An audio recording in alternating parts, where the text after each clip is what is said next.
Bienvenidos a mi canal. Hoy voy a hablarles de uno de los más grandes avances de la ciencia, los antibióticos, esos poderosos fármacos que revolucionaron la medicina y que han salvado a millones de vidas. Antes de 1870, la humanidad se enfrentaba a un enemigo invisible. Las bacterias, no se sabía que estaban allí. Las enfermedades, como la tuberculosis, la neumonía, la sífilis y la lepra, azotaban al mundo. La gente moría a causa de infecciones que hoy se consideran fácilmente curables. A finales del siglo XIX, científicos como Paul Ehrlich, Louis Pasteur y Robert Koch sentaron las bases y realizaron descubrimientos notables. Paul Ehrlich, Louis Pasteur y Robert Koch realizaron descubrimientos notables y revolucionarios que demostraron que las bacterias eran los agentes causantes de muchas de estas enfermedades. Paul Ehrlich, por ejemplo, fue un médico y científico alemán, reconocido por sus contribuciones fundamentales a la inmunología, la quimioterapia y la microbiología. Él buscaba lo que él llamaba la bala mágica, que eliminaría las bacterias sin dañar el cuerpo. El trabajo de Ehrlich sentó las bases para el desarrollo de numerosos tratamientos médicos y abrió nuevas áreas de investigación en inmunología, farmacología y por lo cual él obtuvo el Premio Nobel de Medicina en 1908. Su enfoque fue multidisciplinario e innovaciones que continúan influyendo en la medicina contemporánea. Otro gigante de la evolución de los antibióticos fue Louis Pasteur.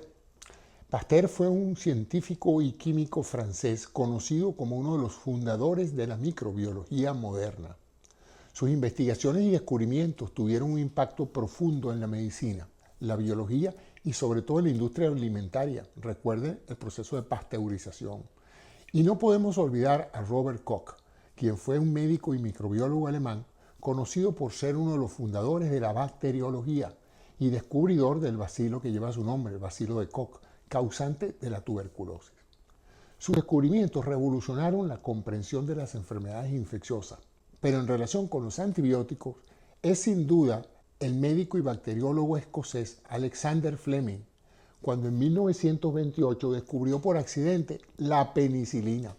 Fleming estaba trabajando con unos cultivos de estafilococos y había notado que una de sus placas de cultivo se habían contaminado con un hongo del género Penicillium notatum. Este hongo cubría parte de la placa y impedía el crecimiento de esos cultivos bacterianos, lo cual lo hizo claramente determinar que alguna facultad tenía ese hongo que evitaba el crecimiento de las bacterias. Esto llevó al desarrollo del primer antibiótico efectivo, la penicilina, en alegoría al nombre del hongo que le dio origen. Esta sustancia revolucionó el tratamiento de las infecciones bacterianas. El descubrimiento de la penicilina marcó un antes y un después en la historia de la medicina moderna en el siglo XX. Durante las décadas de 1940 a 1950, por las necesidades de la guerra mundial, se desarrolló una producción industrial masiva de penicilina, lo que permitió tratar a millones de personas a muy bajo costo. Se descubrieron también otros antibióticos como la streptomicina, la cual es eficaz contra la tuberculosis, y las tetraciclinas, que han sido usadas para combatir las infecciones respiratorias, entre otras. A partir de la década de 1970, por el uso desproporcionado, las bacterias empezaron a desarrollar resistencia a los antibióticos convencionales. El uso indiscriminado de estos medicamentos, así como la falta de investigación en nuevos medicamentos antibióticos, propició este problema. La resistencia bacteriana hoy día se ha convertido en una amenaza global, provocando en ocasiones infecciones difíciles de tratar y aumentando la mortalidad. Los antibióticos se pueden clasificar de varias maneras. Una de ellas es de acuerdo a su estructura química. Otra forma es a través de su mecanismo de acción o de su efecto bacteriológico. Hay dos grandes grupos, las bactericidas y los bacteriostáticos. Los antibióticos conocidos como bactericidas son los que matan la bacteria. Algunos ejemplos son la penicilina, la cefalosporina y los aminoglicósidos. Los bacteriostáticos son los que inhiben el crecimiento de las bacterias, permitiendo que luego el sistema inmunitario las elimine. Ejemplo de estas son las tetraciclinas, los macrólidos y la sulfonamida.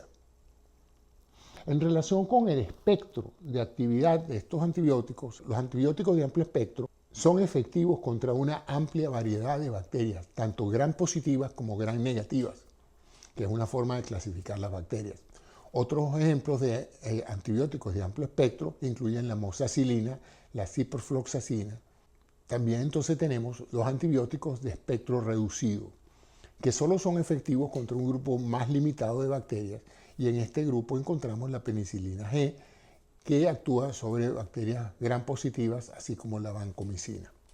En relación con el mecanismo de acción, tenemos que hay los antibióticos inhibidores de la pared y de la síntesis de la pared celular de la bacteria, inhibidores de la síntesis de ácidos nucleicos y de ácido fólico.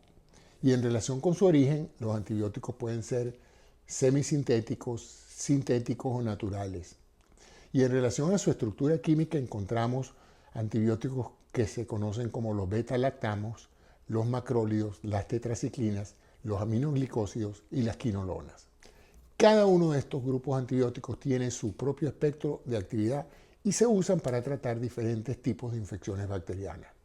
La elección del antibiótico depende enteramente del tipo de infección específica y del agente que la esté causando, el perfil de resistencia bacteriana y las características del paciente. La resistencia bacteriana es un desafío global que requiere acciones coordinadas. Se necesitan nuevos antibióticos, pero también un uso responsable de los ya existentes, el desarrollo de vacunas y la implementación de medidas de control de infecciones. Es importante que se evite el uso indiscriminado de antibióticos sin ningún criterio, sin saber cuáles son las bacterias causantes, puesto que esto contribuye al desarrollo de la resistencia bacteriana. Esto se ha visto mucho en países donde se prescriben antibióticos sin criterio clínico para tratar enfermedades de todo tipo, incluso las virales, donde los antibióticos no tienen ningún tipo de efecto directo. No funcionan para matar los virus y se usan en ocasiones solamente para evitar infecciones oportunistas. Otro factor que contribuye al desarrollo de la resistencia es la interrupción temprana de los tratamientos. Muchos pacientes, al primer indicio de mejoría, suspenden el tratamiento. Esta suspensión del tratamiento, que expone a muchas de las bacterias remanentes a dosis insuficientes de antibiótico, estimulan la resistencia bacteriana.